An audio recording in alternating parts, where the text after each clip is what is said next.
नमस्कार दोस्तों, मेरा नाम है सुभाष और आज के वीडियो में दोस्तों मैं आपको सदाबहार म्यूचुअल फंड बताऊंगा। अभी आप में से काफी सारे लोग सोच रहे होंगे कि सदाबहार म्यूचुअल फंड क्या होते। तो दोस्तों सदाबहार म्यूचुअल फंड वो फंड होते हैं जिनके अंदर आप कभी भी पैसा डाल सकते हैं। जब भी आपका मन करे आप तब पैसा डालते, आपको यहाँ पे रिटर्न 100% मिलेंगे। तो यहाँ पे दोस्तों मैंने कुछ फंड शामिल किए, यहाँ पे ब्लू चिप कंपनीज के, यहाँ पे मैंने कुछ फंड यहाँ पे शामिल किए जिनके अंदर मिड कैप कंपनियां होती है। और दोस्तों मैंने यहाँ पे कुछ फंड लिए जिनके अंदर स्मॉल कैप कंपनियां रहती। तो दोस्तों अभी आप में से काफी सारे लोग कंफ्यूज होंगे कि blue chip company, mid cap company और स्मॉल कैप कंपनी होती क्या है। तो दोस्तों आपकी जानकारी के लिए बता दूं कि जिन कंपनियों का मार्केट के 20,000 करोड़ के ऊपर रहता है उनको लार्ज कैप यानी कि ब्लू चिप कंपनी बोला जाता है। और दोस्तों जिन कंपनियों का मार्केट के 5,000 करोड़ से ज्यादा और 20,000 करोड़ से कम रहता है उन कंपनियों को मिड कैप कैटेगरी की कंपनी बोला जाता है। और दोस्तों जिन कंपनियों का मार्केट कैपिटलाइजेशन 5,000 करोड़ से कम रहता है उनको स्मॉल कैप कंपनीज बोला जाता है। तो आपको अच्छे से समझ आ गया हो कि लार्ज कैप, मिड कैप और स्मॉल कैप कंपनी किनको बोला जाता है और इन कंपनियों को किन आधार पे कैटेगराइज किया जाता है कि ये कंपनियां कौन सी कैटेगरी की है, स्मॉल कैप आती है, मिड कैप आती है, लार्ज कैप आती है। तो दोस्तों अभी मैं आपको उन म्यूचुअल फंड का नाम बताऊंगा जिनके अंदर आप चाहे तो कभी भी इन्वेस्ट कर सकते हैं। आप जब भी इन्वेस्ट करेंगे आपको इनसे अच्छा रिटर्न मिलेगा। अभी दोस्तों आपके ऊपर डिपेंड करता है कि आप कितना रिस्क यहाँ पे लेना चाह रहे हैं। दोस्तों अगर आप कम रिस्क लेना चाहते हैं, आप बिल्कुल सेफ रहना चाहते हैं तो आप ब्लू चिप कंपनी के अंदर जा सकते हैं। अगर आप मिड कैप टाइप का रिस्क लेना चाहते हैं यानी आप मीडियम टाइप का रिस्क लेना चाहते हैं तो आप मिड कैप कंपनियों के म्यूचुअल फंड में जा सकते हैं। अगर आप ज्यादा रिस्क लेना चाहते हैं तो आप स्मॉल कैप म्यूचुअल फंड के अंदर इन्वेस्ट कर सकते हैं। तो दोस्तों इस टाइप की इन्वेस्टमेंट के लिए यहाँ पे यूज करता हूँ ग्रो। आप चाहे तो ग्रो का यूज कर सकते हैं। तो यहाँ पे देखिए मैं यहाँ पे आपको 4 ब्लू चिप म्यूचुअल फंड बता रहा हूँ। इनमें से कोई से भी म्यूचुअल फंड के अंदर आप इन्वेस्ट कर सकते हैं। मैंने अलग अलग फैक्टर्स के ऊपर इनको आइडेंटिफाई किया है। मैंने चौथे नंबर के ऊपर रखा है Axis blue chip direct fund को। तो यहाँ पे आप इस फंड का देखेंगे 3 साल का रिटर्न, तो अभी आप देख सकते हैं 18% का इसने रिटर्न दिया है। बट हमको कभी भी ऑल टाइम के ऊपर चेक करना है। जब भी हम किसी म्यूचुअल फंड में इंटरेस्टेड है तो हमको ऑल टाइम का रिटर्न उसका देखना होता है। यहाँ पे दोस्तों अगर आप इसका ऑल टाइम का रिटर्न देखेंगे तो आप देख सकते हैं 14% के अबव इसने रिटर्न दिया, जो मेरे ख्याल से काफी अच्छा है। बट यहाँ पे आप देखेंगे तो इसका मार्केट कैप 33,644 करोड़ है। अब फंड की रेटिंग देखेंगे तो 3 स्टार की रेटिंग है। इस फंड का एनएवी का प्राइस आप यहाँ पे देखेंगे तो 51 रुपीज के प्लस है। मिनिमम एसआईपी आप इस फंड के अंदर 100 रुपीज से स्टार्ट कर सकते हैं। तो दोस्तों तीसरे नंबर के ऊपर हमने जिस म्यूचुअल फंड को रखा है ब्लू चिप कैटेगरी के अंदर, का नाम केनरा रेबिको ब्लू चिप फंड है। यहाँ पे 3 साल के आप रिटर्न देखेंगे तो 23% से भी ज्यादा है। बट हमको ऑल टाइम के ऊपर लगाना है यानी कि यहाँ पे आप देखेंगे तो अराउंड 15% के समथिंग इस फंड ने रिटर्न निकाला। बट यहाँ पे कुछ और भी फैक्टर होते हैं, जैसे आप इनका मार्केट कैप देखें 9,600 करोड़ रुपए। फंड की आप रेटिंग देखें तो 5 स्टार की रेटिंग इस फंड को मिली हुई है। आप एनएवी का प्राइस देखें तो 51 रुपीज है। मिनिमम एसआईपी आपको इस फंड के अंदर 1,000 रुपए से यहाँ पे स्टार्ट करनी होगी। दूसरे नंबर के म्यूचुअल फंड की बात करो तो अभी आप उसका नाम यहाँ पे देख सकते हैं आईसीआईसीआई ब्लू चिप। यहाँ पे अगर आप 3 साल के रिटर्न देखें तो 26% का रिटर्न है। बट हमको ऑल टाइम के ऊपर लगाना है। यहाँ पे अगर आप फंड का साइज देखें काफी ज्यादा बड़ा है, 37,000 करोड़ के भी अबव इस फंड का साइज है। रिटर्न आप यहाँ पे देखेंगे तो 15% का इस फंड ने रिटर्न निकाल के दिया है। एनएवी का प्राइस आप देखेंगे तो 81 रुपीज इसका प्राइस चल रहा है। मिनिमम एसआईपी आपको 100 रुपीज से करनी होगी। और यहाँ पे अगर आप इसकी रेटिंग देखें तो 5 स्टार की रेटिंग इस फंड को मिली हुई है। तो दोस्तों मैं यहाँ पे नंबर 1 फंड की बात करूँ ब्लू चिप कैटेगरी के अंदर, तो नंबर 1 के ऊपर हमने यहाँ पे रखा SBI blue chip direct plan को।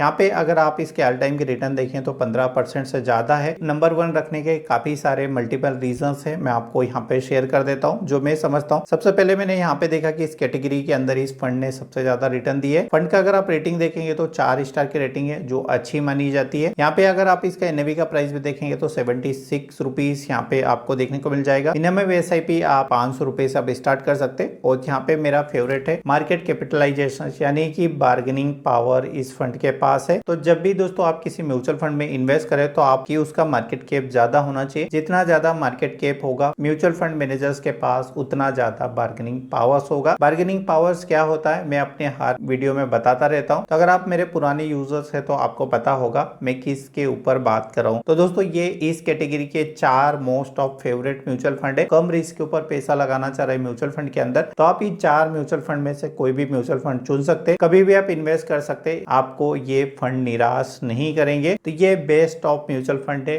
ब्लू चिप कैटेगरी के अंदर आप चाहे तो इनके अंदर इन्वेस्ट करने के बारे में सोच सकते हैं। दोस्तों अभी हम लोग यहाँ पे मिड कैप कैटेगरी के फंड के बारे में बात कर लेते हैं। दोस्तों इन फंड के अंदर आपको मीडियम टाइप का रिस्क लेना होगा। तो इस कैटेगरी के अंदर दोस्तों मैंने करीब 6 म्यूचुअल फंड आइडेंटिफाई करे हैं और इनमें से कोई सा भी आपको म्यूचुअल फंड अच्छा लगता है तो आप उसके अंदर इन्वेस्ट करें। आपको दोस्तों मिड कैप कैटेगरी के अंदर इनसे अच्छे म्यूचुअल फंड पूरे मार्केट में अवेलेबल नहीं है। मैंने काफी रिसर्च करने के बाद ये 6 म्यूचुअल फंड आपके लिए आइडेंटिफाई करें। जो सा भी म्यूचुअल फंड आपको अच्छा लगे आप उसके अंदर इन्वेस्ट करें। ये इंडस्ट्री के सबसे बेस्ट म्यूचुअल फंड है मिड कैप कैटेगरी के अंदर। तो दोस्तों मिड कैप कैटेगरी के अंदर हमने 6ठे नंबर पे जिस म्यूचुअल फंड को रखा है कोटक इमर्जिंग इक्विटी, और यहाँ पे फंड का टाइप देख सकते हैं मीडियम कैटेगरी का यानी मिड कैप टाइप का ये म्यूचुअल फंड है। 3 साल के आप रिटर्न देखेंगे तो 35% के इसने रिटर्न निकाल के दिए। पे हमको ऑल टाइम के ऊपर लगाना है, कभी भी इन्वेस्ट करना है तो यहाँ पे अगर आप देखेंगे तो 20% इस फंड ने रिटर्न निकाल के दिया, जो मेरे ख्याल से काफी अच्छा है। और इससे भी ज्यादा रिटर्न वाले आपको मैं कुछ फंड बताऊंगा। यहाँ पे अगर आप इस फंड का रेटिंग देखें 4 स्टार की इस फंड को रेटिंग मिली हुई है। एनएवी का प्राइस अगर आप देखेंगे तो 95 रुपीज इसका एनएवी का प्राइस है। फंड का आप साइज देखेंगे तो ये भी काफी जबरदस्त है, 27,871 करोड़ है। सबसे अच्छी बात है इस फंड के अंदर आप 100 रुपीज से भी अपना SIP स्टार्ट कर सकते हैं, तो ये फंड भी काफी अच्छा है। देन यहाँ पे आपको भरोसा मिलता है कोटक का। कोटक एक रेपुटेटेड ब्रांड है प्राइवेट बैंकिंग सेक्टर्स के अंदर, तो आप चाहे तो इस फंड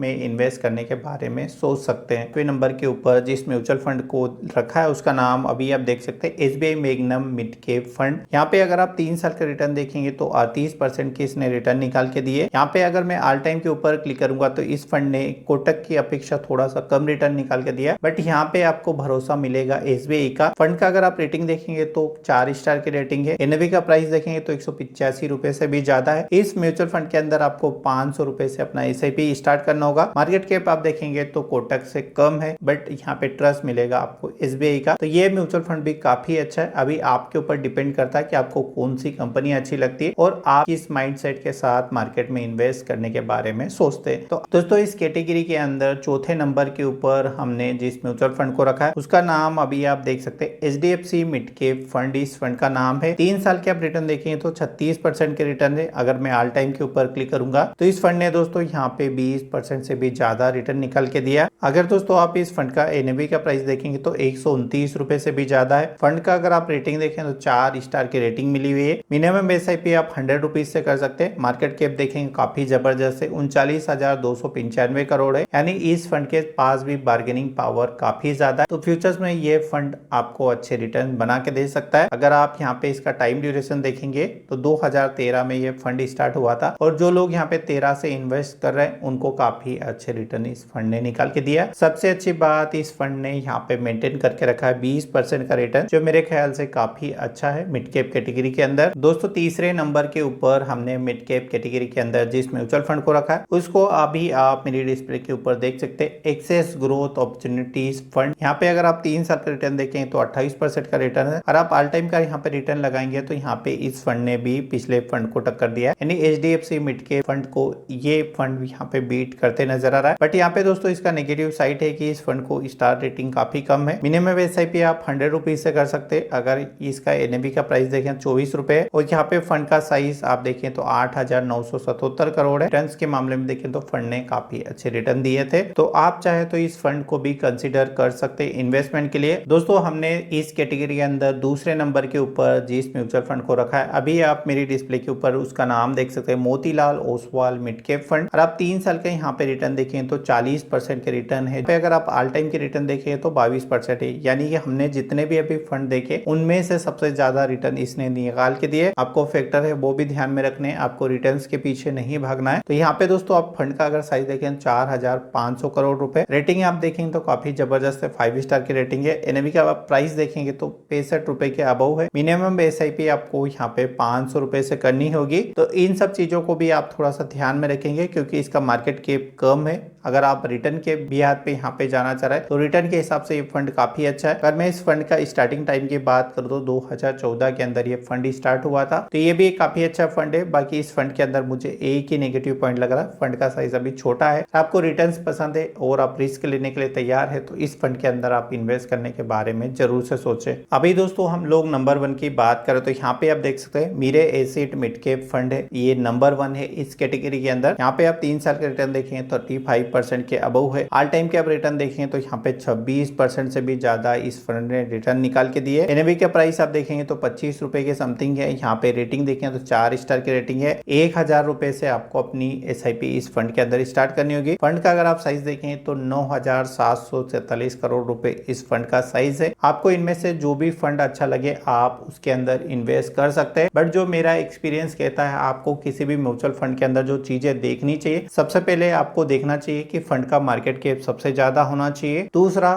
फंड का टाइम ड्यूरेशन सबसे ज्यादा होना चाहिए और फंड के रिटर्न भी यहाँ पे ठीक ठाक होने चाहिए। इन तीनों पैरामीटर्स के ऊपर जो भी फंड यहाँ पे परफेक्ट बैठ रहा हो आप उसके अंदर इन्वेस्ट करने के बारे में जरूर से सोचें। तो दोस्तों मिड कैप कैटेगरी के अंदर इनसे अच्छे कोई भी फंड अभी मार्केट में फिलहाल तो नहीं अवेलेबल है। अगर आप मिड कैप कैटेगरी के साथ जाना चाह रहे हैं तो इनमें से कोई सा भी एक फंड आप चूज कर सकते हैं। मेरी माने तो आप HDFC मिड कैप फंड के साथ जा सकते हैं। आगे आपका डिसीजन है, आपको जो भी फंड अच्छा लगे आप उसके अंदर इन्वेस्ट करने के बारे में जरूर से सोचें। अभी दोस्तों यहाँ पे बात कर लेते हैं सबसे रिस्की कैटेगरी की, यानी स्मॉल कैप फंड की। तो यहाँ पे भी मैंने कुछ फंड आइडेंटिफाई करके रखे। इनमें से जो फंड आपको अच्छा लगे आप उसके अंदर इन्वेस्ट करने के बारे में सोचे। मैंने इस कैटेगरी के ऑलमोस्ट सबसे बेस्ट म्यूचुअल फंड आपके लिए चूज करके रखे। अभी आपकी मर्जी है कि कौन सा फंड आपको ज्यादा अच्छा लगता। तो दोस्तों स्मॉल कैप कैटेगरी के अंदर हमने 5 फंड आइडेंटिफाई करे। 5वें नंबर की यहाँ पे बात करूं तो 5वें नंबर के ऊपर जिस फंड को रखा है HDFC small cap mutual fund. यहाँ पे अगर आप 3 साल का रिटर्न देखें तो 44.57 का इसने रिटर्न निकाल के दिया। यहाँ पे दोस्तों मैं ऑल टाइम के रिटर्न्स की यहाँ पे बात करूं तो 19% का इस फंड ने रिटर्न्स निकाल के दिया। यहाँ पे अगर आप इनके एनएवी का प्राइस देखेंगे तो 104 रुपए के अबव इसके एनएवी का प्राइस है। स्टार रेटिंग यहाँ पे ड्रॉप है, 3 स्टार की रेटिंग है। मिनिमम एसआईपी आपको 100 रुपीज से करनी होगी। फंड का अगर आप साइज देखें 17,333 करोड़ रुपए इसका साइज है। तो ये फंड भी काफी अच्छा माना जाता है स्मॉल कैप कैटेगरी के अंदर। अगर दोस्तों आप स्मॉल कैप कैटेगरी के अंदर इन्वेस्ट करते हैं तो यहाँ पे आपको पता होना चाहिए कि आपका पैसा यहाँ पे सबसे ज्यादा रिस्क पे लिया जाता है और सबसे ज्यादा रिटर्न भी आपको इसी कैटेगरी से देखने को मिल जाते हैं। दोस्तों इस कैटेगरी के अंदर हमने चौथे नंबर के ऊपर जिस म्यूचुअल फंड को रखा है उसका नाम अभी आप मेरी डिस्प्ले के ऊपर देख सकते हैं, कोटक स्मॉल कैप फंड। यहाँ पे अगर आप इस फंड की कुछ बेसिक डिटेल देखेंगे तो इनकी एनएवी का प्राइस 210 रुपए से भी ज्यादा है। स्टार रेटिंग आप देखें 4 स्टार रेटिंग है। मिनिमम एसआईपी आपको इस फंड के अंदर 500 रुपए से करनी होगी। फंड का अगर आप साइज देखें तो 9,882 करोड़ रुपए इसका साइज है। अगर आप फंड का लाइफ टाइम यहाँ पे रिटर्न देखेंगे तो 20% से भी ज्यादा इस फंड ने रिटर्न्स निकाल के दिए। तो आप चाहे तो इस कैटेगरी के अंदर इस फंड के बारे में जरूर से सोच सकते हैं। जो भी मैं आपको फंड बता रहा हूँ पूरे स्टॉक मार्केट में इनसे बेस्ट म्यूचुअल फंड अभी तो अवेलेबल नहीं है। मैं तीसरे नंबर के स्मॉल के फंड की बात करूँ तो यहाँ पे हमने तीसरे नंबर के ऊपर जिस फंड को रखा है Nippon India small cap fund. 3 साल के अगर आप रिटर्न देखें तो 48% के आपको रिटर्न्स यहाँ पे देखने को मिल जाएंगे। और मैं यहाँ पे ऑल टाइम के ऊपर क्लिक करूंगा 25.57% के रिटर्न जो काफी जबरदस्त है इस कैटेगरी के अंदर। यहाँ पे दोस्तों आप अगर देखेंगे एनएवी का प्राइस तो 120 रुपए इसकी एनएवी का प्राइस है। स्टार रेटिंग भी इसकी काफी अच्छी है, 4 स्टार रेटिंग है और अमाउंट भी यहाँ पे कम है, यानी कि आप 100 रुपए से इस फंड के अंदर एसआईपी स्टार्ट कर सकते हैं। फंड का अगर आप साइज देखेंगे तो 28,778 करोड़ रुपए इस फंड का साइज है। तो ये भी काफी अच्छा म्यूचुअल फंड है, आप चाहे तो इसके बारे में सोच सकते हैं। दोस्तों इस कैटेगरी की अगर मैं दूसरे नंबर की बात करूं तो यहाँ पे दूसरे नंबर के ऊपर हमने जिस फंड को रखा है उसका नाम अभी आप देख सकते हैं SBI स्मॉल कैप फंड। यहाँ पे अगर आप 3 साल का रिटर्न देखें 37% के भी अबव है। और आप लाइफ टाइम का यहाँ पे चार्ट लगाएंगे तो 25% के अबव इस फंड ने यहाँ पे रिटर्न्स निकाल के दिए। इस फंड की यहाँ पे एनएवी की बात करूँ तो 138 रुपए इसकी एनएवी का प्राइस है। स्टार रेटिंग आप देखेंगे तो 4 की स्टार रेटिंग है। मिनिमम एसआईपी आपको 500 रुपए से करनी होगी। फंड का मार्केट साइज आप देखेंगे तो 17,572 करोड़ रुपए इसका साइज है। आप चाहे तो इस म्यूचुअल फंड के बारे में जरूर से सोचें क्योंकि यहाँ पे आपको भरोसा मिलता है SBI का। तो ये फंड भी काफी अच्छा है। तो दोस्तों स्मॉल कैप कैटेगरी के अंदर नंबर 1 पे हमने जिस म्यूचुअल फंड को रखा है अभी आप उसका नाम यहाँ पे देख सकते हैं, केनरा रेबिको स्मॉल कैप फंड। दोस्तों ये भारत सरकार का एक नेशनलाइज बैंक है तो इन्होंने SBI को भी यहाँ पे बीट करके रख दिया। और आप ऑल टाइम के यहाँ पे रिटर्न लगाएंगे तो यहाँ पे आप देख सकते हैं 28% के समथिंग इस फंड ने रिटर्न्स निकाल के दिए। यहाँ पे दोस्तों अगर इस फंड का आप मार्केट साइज देखें तो 5,985 करोड़ है। इसकी आप रेटिंग देखें तो 4 की इसकी रेटिंग है और यहाँ पे अगर आप एनएबी का प्राइस देखें तो 29 रुपए के भी अबव है। मिनिमम एसआईपी आपको यहाँ पे 1000 रुपए से करनी होगी। तो दोस्तों इस वीडियो के अंदर मैंने म्यूचुअल फंड इंडस्ट्रीज के सबसे बेस्ट म्यूचुअल फंड आपके सामने रखे। लार्ज कैप में भी आपको मैंने सबसे बेस्ट म्यूचुअल फंड बता दिए। कैप की आप बात करें उसके अंदर मैंने सबसे बेस्ट म्यूचुअल फंड आपको बता दिए। स्मॉल कैप की आप बात करें तो उसके अंदर भी जो मैंने म्यूचुअल फंड बताए ऑलमोस्ट ये इंडस्ट्री के सबसे बेस्ट म्यूचुअल फंड है। इनमें से अगर आप किसी भी म्यूचुअल फंड में इन्वेस्ट करेंगे तो आपको कभी भी यहाँ पे निराशा हाथ नहीं लगेगी और ये आपको अच्छा पैसा बना के देंगे। तो दोस्तों आशा करता हूँ जानकारी काफी अच्छी लगेगी। फिर भी इन म्यूचुअल फंड से रिलेटेड आपके कोई क्वेश्चन है या कुछ मेरे से छूट गया तो इस वीडियो के नीचे आप कमेंट करें, मैं कोशिश करूंगा एक जनवन रिप्लाई देने की। चलिए मिलते हैं और किसी नए वीडियो में नई जानकारी के साथ। चलिए धन्यवाद।